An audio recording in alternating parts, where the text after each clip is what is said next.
Despierto a las 8 de la noche y la niña no está por ningún lado. Todos los de la casa salimos a buscarla, a preguntarle a las compañeritas del colegio, a las amigas, a los compañeros, a todo el mundo le preguntamos y nadie daba razón de ella. La chica que ves en pantalla es Luisa Fernanda Garcés. Era aún menor de edad cuando su actitud cambió drásticamente. La joven pasó de ser dulce y noble con las demás personas a mostrarse irritable y rebelde. Y aunque se pudiese pensar que era algo normal en su adolescencia, la verdad es que detrás de su comportamiento se ocultaba un oscuro secreto. Su padre, Giovanni Cortés, decidió conversar con su hija, pero nunca imaginó que ella había sido abusada íntimamente, desgarrando su dolor en un llanto, pero la verdadera tragedia estaba por tocar a la puerta. Antes de iniciar, quiero enviar un saludo especial a Lorena Osorio, que me escribió: gracias Tess, eres el mejor. Tu voz sin igual hace que los casos sean aún más interesantes. Felicidades por tu gran trabajo. Muchas gracias a ti, mi leyenda. Perdóname por responder tarde. Realmente encontré tu comentario tratando de salir de todos los comentarios que me han apoyado. Así que perdóname nuevamente. Valoro mucho que estés en la comunidad. Te deseo que las cosas en tu vida vayan de maravilla. Te envío un beso muy grande y mil gracias por verme.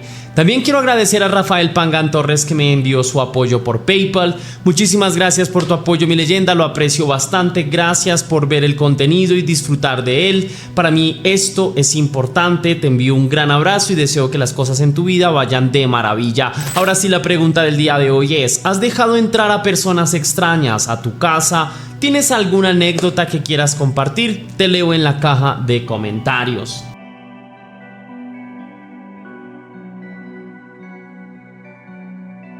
En ocasiones la joven Luisa Fernanda Garcés dormía en casa de sus abuelos al anochecer, quienes vivían cerca de su cuadra, a tan solo unas casas dentro del municipio de Villa María, en el departamento de Caldas, en Colombia, por lo que no era raro que en la mañana la habitación de la menor de edad estuviera vacía. Sin embargo, la pequeña siempre daba aviso de dónde estaba, reportándose juiciosamente con su padre o con sus abuelos, pues debía cumplir un horario durante la escuela, y al salir de ella, al ser aún una niña, yendo a recoger a su hermano menor y estando en casa siempre antes del anochecer. La señorita Luisa Fernanda era una hermosa joven de 13 años, con una linda sonrisa que brillaba aún más por sus brackets de ortodoncia instalados en sus dientes y una personalidad amigable, lo que la caracterizaba principalmente.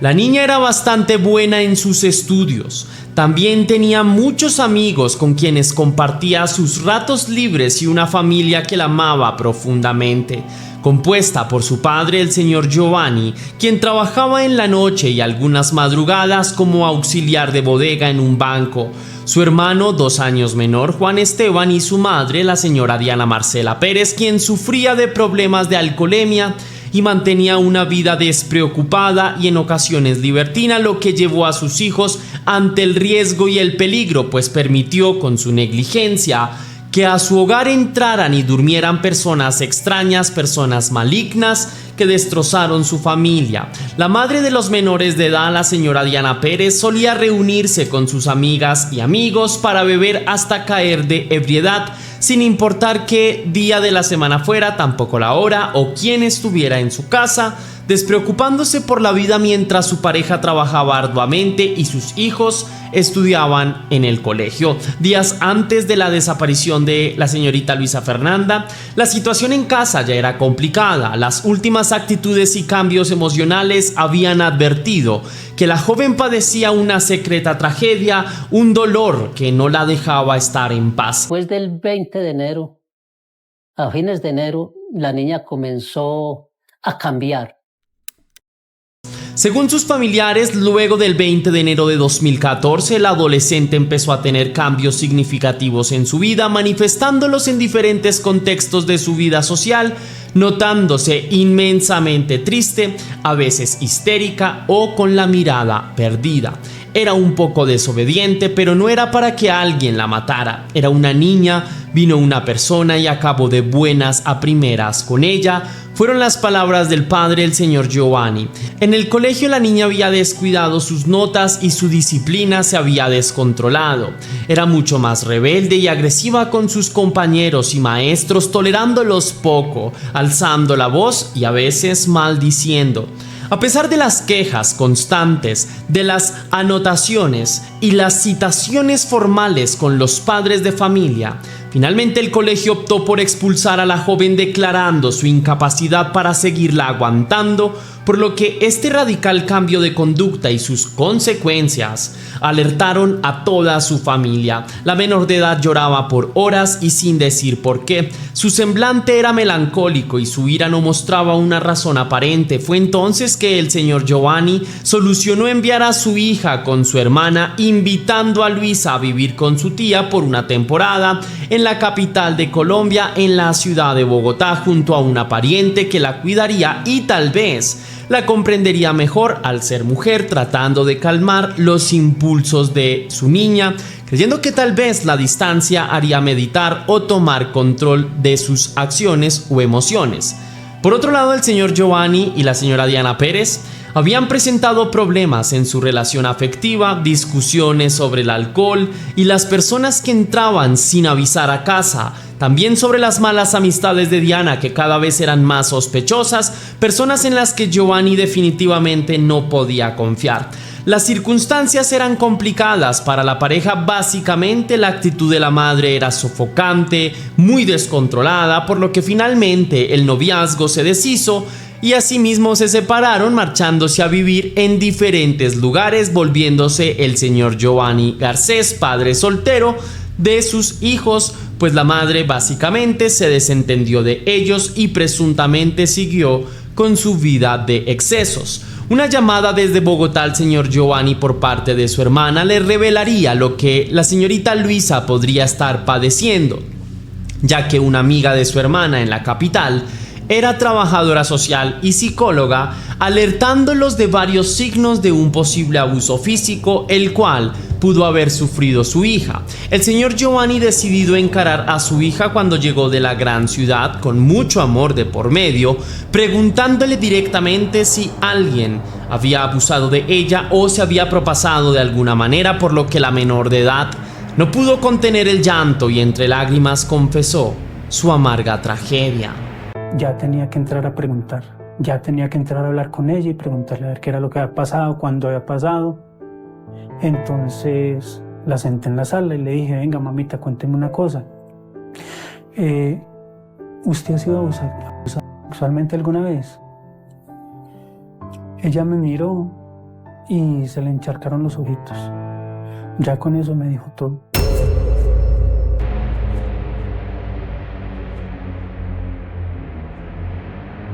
Días antes de la desaparición de la señorita Luisa, la joven habría ido con su padre y su abuelo hasta medicina legal, donde se le hicieron diferentes exámenes, pues tal vez habría sido víctima de abuso en la intimidad.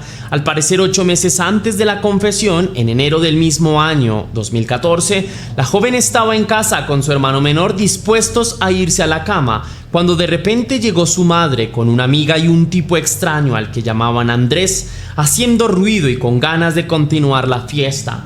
Ellos se reunieron en la sala y bebieron hasta caer dormidos. Al parecer, el tal Andrés era el mecenas de las mujeres, pues compraba botella tras botella cada vez que se lo pedían. La señora Diana, la anfitriona, fue la primera en pernoctar, sin fuerzas para continuar la noche. Luego los invitados insistieron en quedarse en casa y básicamente durante la noche se cometió el estupro. Juan Esteban, el hermano menor de Luisa, fue testigo de los hechos con solo 11 años y una inmensa ingenuidad infantil. El niño indicó a los investigadores que el tipo, a quien llamaban Andrés, los llevó junto a su hermanita a comer unos perros calientes en una caseta de comidas rápidas muy cercana, ganándose fácilmente la confianza de ambos. Luego volvieron a casa y la madre ni siquiera se había inmutado de que habían salido por más de 15 minutos. Al irse a dormir, el sujeto le propuso al pequeño Juan Esteban un soborno de 50,000 pesos si lo dejaba quedarse solo con su hermanita en el cuarto, pues según él quería dormir más cómodo en la cama. El niño incautamente aceptó el dinero, pero fue perturbado por los gritos y las súplicas de ayuda que imploraba su hermana. Al entrar al cuarto para ver qué sucedía, vio al hombre adulto sin ropa sobre la niña. La repugnante situación culminó con los dos menores asustados y temerosos, traumatizados por la circunstancia, tanto por el tipo que los había amenazado de muerte como por la reprimenda que les darían sus padres si se llegaban a enterar de lo sucedido, por lo que por más de 8 meses consecutivos los niños guardaron un completo silencio, ignorando la gravedad de estos hechos. La señora Diana Marcela decía que no tenía ni idea de quién era el tipo que fue a su casa. A duras penas recordaba lo que hizo ese día debido al exceso del consumo de alcohol. Presuntamente ella se había encontrado con una amiga suya llamada Lina Janet Osorio, con quien tomaron unas cervezas y algunos tragos de aguardiente en una peluquería. Posteriormente, la amiga de Diana llamó a un tipo que supuestamente les iba a conseguir licor, un hombre que había salido de prisión hace tan solo unos meses, al que Lina visitó un par de veces en la cárcel por motivos no revelados, tal vez un presunto romance. El hombre, al que llamaban Andrés, apareció en la sala de belleza con una botella de aguardiente para compartir a las dos amigas. Luego fueron a seguir la fiesta en casa de Diana, quien se ofreció como anfitriona, aprovechando que el señor Giovanni no estaba presente. El sujeto extraño y exconvicto casi no platicaba con nadie, solo bebía y escuchaba lo que decían las señoras, analizando la casa detalladamente, fijándose mucho en la niña Luisa Fernanda, quien trataba de descansar, aunque el ruido de la fiesta se lo impedía. Meses después de aquella reunión, lo que parecía una rutina normal para la joven Luisa Garcés al salir del colegio, se volvió un misterio cuando su rastro se perdió. Esa tarde de agosto, la menor de edad compartió un rato con un compañero de su escuela, fueron a comer y luego ella se fue a casa con su padre y su hermanito. Más tarde se fue a dormir. Sin embargo, a la mañana siguiente ya no estaba en su habitación. Así lo declaró el señor Giovanni, que despertó preocupado y consternado porque no encontraba a su hija por ninguna parte. Despierto a las 8 de la noche y la niña no estaba por ningún lado. Me voy para el trabajo, llamé a mi papá, a mi mamá, les dije que si la niña se encontraba allá y dijeron que no. Entonces ahí es donde empieza el calvario de nosotros. Luisa no estaba ni en la recámara principal ni en su habitación, tampoco en las zonas comunes de la casa, y lo más alarmante, tampoco estaba en ninguna de las habitaciones de la casa de sus abuelos, donde a veces solía ir a quedarse. El señor Giovanni, preocupado, junto con su padre, el señor Alfredo, deciden salir y patrullar la zona en la madrugada buscando a la niña, bastante desesperados, sin ninguna prueba o rastro de que siquiera esté cerca. Durante los días posteriores, las búsquedas no cesaron ni un minuto, empapelando todo el pueblo con avisos de "se busca". Incluso el señor Alfredo Garcés, el abuelo, se disfrazó de pordiosero y patrulló los barrios más peligrosos del departamento, buscando exasperado a su nieta en zonas marginales, sin éxito en su búsqueda. El día 26 de agosto del año 2016, tiempo después de la desaparición reportada de Luisa Garcés, un pescador local reportó a las autoridades haber encontrado algo escalofriante en la orilla del río Chinchiná. Una mujer esquelética fue hallada en avanzado estado de descomposición, por lo que las autoridades acudieron a la zona y revisaron el perímetro en busca de más pistas, creyendo encontrar cerca evidencias importantes. Los médicos forenses identificaron el cuerpo como el de la señorita Luisa Fernanda Garcés, quien habría muerto de un contundente golpe en la cabeza, pues su cráneo estaría fracturado en varias partes. El día 20 de agosto del año 2016, la preadolescente, al salir de clases, se fue a compartir la tarde con un amigo del colegio, quien fue identificado como Luis Fernando, con quien fue a comer en un carrito de perros calientes local, el cual había sido el mismo al que alguna vez ella había ido con su hermano menor y con el sospechoso de su desaparición, con alias Andrés, a quien en ese momento se refirió como su tío. El menor de edad, Luis Fernando, fue entrevistado por la policía e indicó que su amiga Luisa ese día habló con el señor del carrito de perros calientes, quien le compartió un número de teléfono celular de un tipo al que Luisa llamaba tío.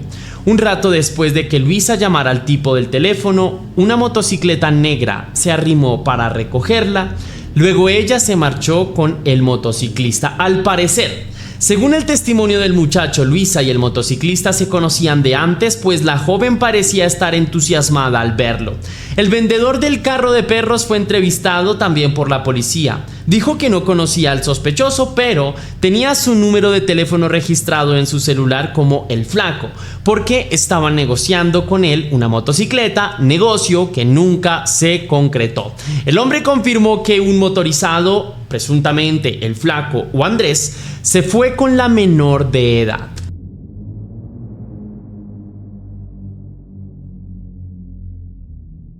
Las entrevistas continuaron por parte de los detectives. La siguiente persona en ser interrogada fue la señora Lina Janet Osorio, la peluquera amiga de la madre de la menor de edad, quien fue la que desde el primer momento convocó al sospechoso, a quien supuestamente conocía de alguna parte. Al parecer, según ella, Lina Osorio no se conocía tanto con el tal Andrés, aunque fue a visitarlo 2 veces en la cárcel cuando estuvo preso.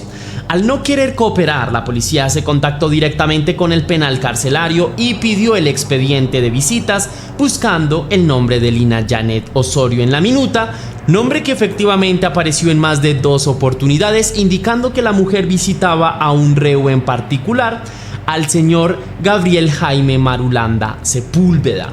El teléfono celular de Gabriel Marulanda coincidía en ser el mismo número que había compartido el señor de los perros calientes con el alias de El Flaco, confirmando que se trataba del mismo sujeto.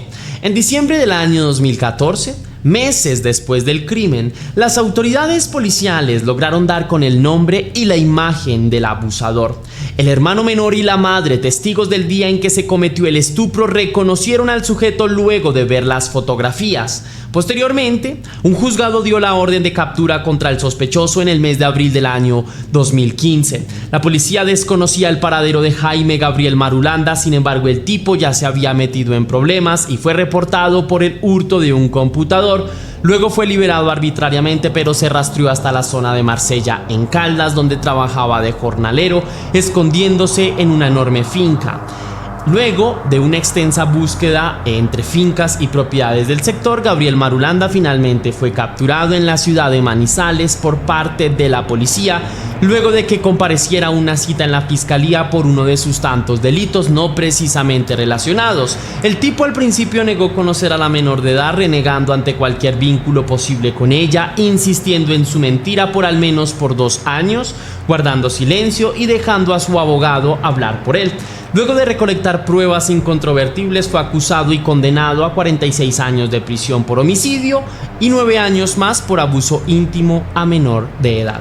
Actualmente se encuentra en prisión. Antes de irme, quisiera extender algunos comentarios que me parecen importantes en este caso y que desde luego revelan un poco lo que puede ser una estructura de familia disfuncional, y por tanto me parece necesario que nosotros entendamos que la familia se construye más que se hace. Por tanto, tratar de manejar nuestro estilo de vida, en especial si es un estilo de vida que puede representar un problema para nuestra familia. En este caso, pues el ejercicio de beber alcohol, que insisto, sé que es un problema. Las cifras sobre alcoholemia a nivel global son bastante altas, ¿no? Por tanto, sé que es un problema que como sociedad no hemos logrado resolver, y por tanto no voy a decir que la solución está en no beber, aunque es lo más sensato. Sin embargo, si hay actitudes de beber alcohol, lo más inteligente que podemos hacer es separar nuestra vida familiar, en especial si tenemos niños. Creo yo que queda bastante claro en el caso de hoy qué fue lo que sucedió justamente por estas noches, estas reuniones de beber alcohol, en donde fue una menor de edad la que en últimas terminó, como decimos en Colombia, pagando los platos rotos, ¿no? De una madre descuidada. Normalmente suele ser el padre el que tiene ese tipo de actitudes, pero bueno, mira, en el caso de hoy fue una mujer. Por tanto, lo que yo quiero invitar a la audiencia de Test Misterios, porque a lo mejor las personas que me están viendo, algunas habrán tenido problemas con la alcoholemia o lo están teniendo problemas con la alcoholemia, y muchas veces no pueden divisar realmente este tipo de circunstancias que pueden llegar a ser bastante peligrosas para el entorno familiar, que de alguna forma quiero creer que la madre no quería que esto sucediera, pero por su estado de alcoholemia pues no hizo nada en absoluto. Pero creo yo que la intención de ella no era que esta situación sucediera. Por tanto fue, como dice el popular refrán, la confianza mata al gato, ¿no? Que muchas veces uno confía en personas que recién conoce por cualquier circunstancia, en este caso que porque ofrecía botellas de licor. Entonces muchas veces dejamos de lado ese sexto sentido que nos hace estar mucho más alerta de las situaciones que pueden llegar a ser potencialmente peligrosas. Por tanto, el primer consejo o el primer comentario importante de reflexión es: separemos nuestra vida de excesos, si es que lo tenemos, de nuestra vida familiar, porque en últimas no son compatibles en absolutamente nada. Lo segundo, me parece que en todos los países se tiene que luchar, se tiene que denunciar y se tiene que de alguna manera garantizar justicia, porque hay casos en los que, pese a que existen denuncias previas de maltrato intrafamiliar o denuncias previas por intentos de abusos íntimos, pues las autoridades más bien pues no toman el caso con seriedad y mucho menos hacen nada al respecto. Por lo tanto, lo que es evidente es que dejan a una persona potencialmente peligrosa, y peor aún cuando se trata de menores de edad, porque lo que pasa muchas veces es que estas heridas psicológicas son muy difíciles de sanar, en especial cuando suceden en las circunstancias como el caso de hoy.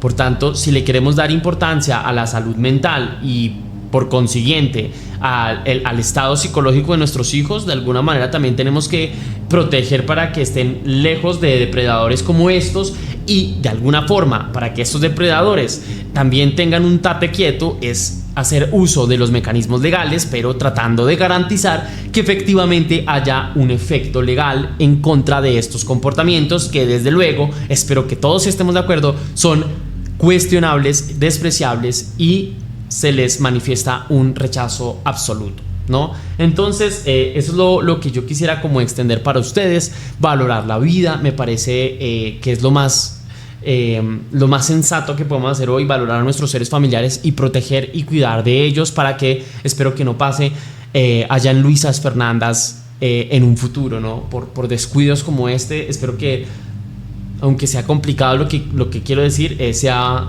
el último caso que por descuido terminen sucediendo estas deplorables situaciones.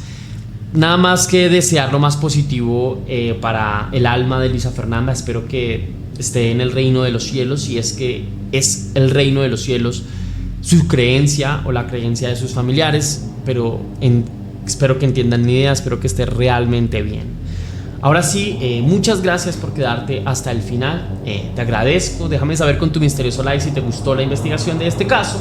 Si quieres y si puedes hacer una pequeña donación para la producción de Test Misterios, estaré enormemente agradecido, y lo puedes hacer de dos formas distintas. La primera es con el botón de super gracias que se ubica allá abajo justo al lado del botón compartir, o también vía PayPal, ya que tienes el link en la descripción y en el comentario fijado. Si lo haces de cualquiera de estas dos maneras, recibirás un agradecimiento personalizado y un saludo de mi parte para un próximo video.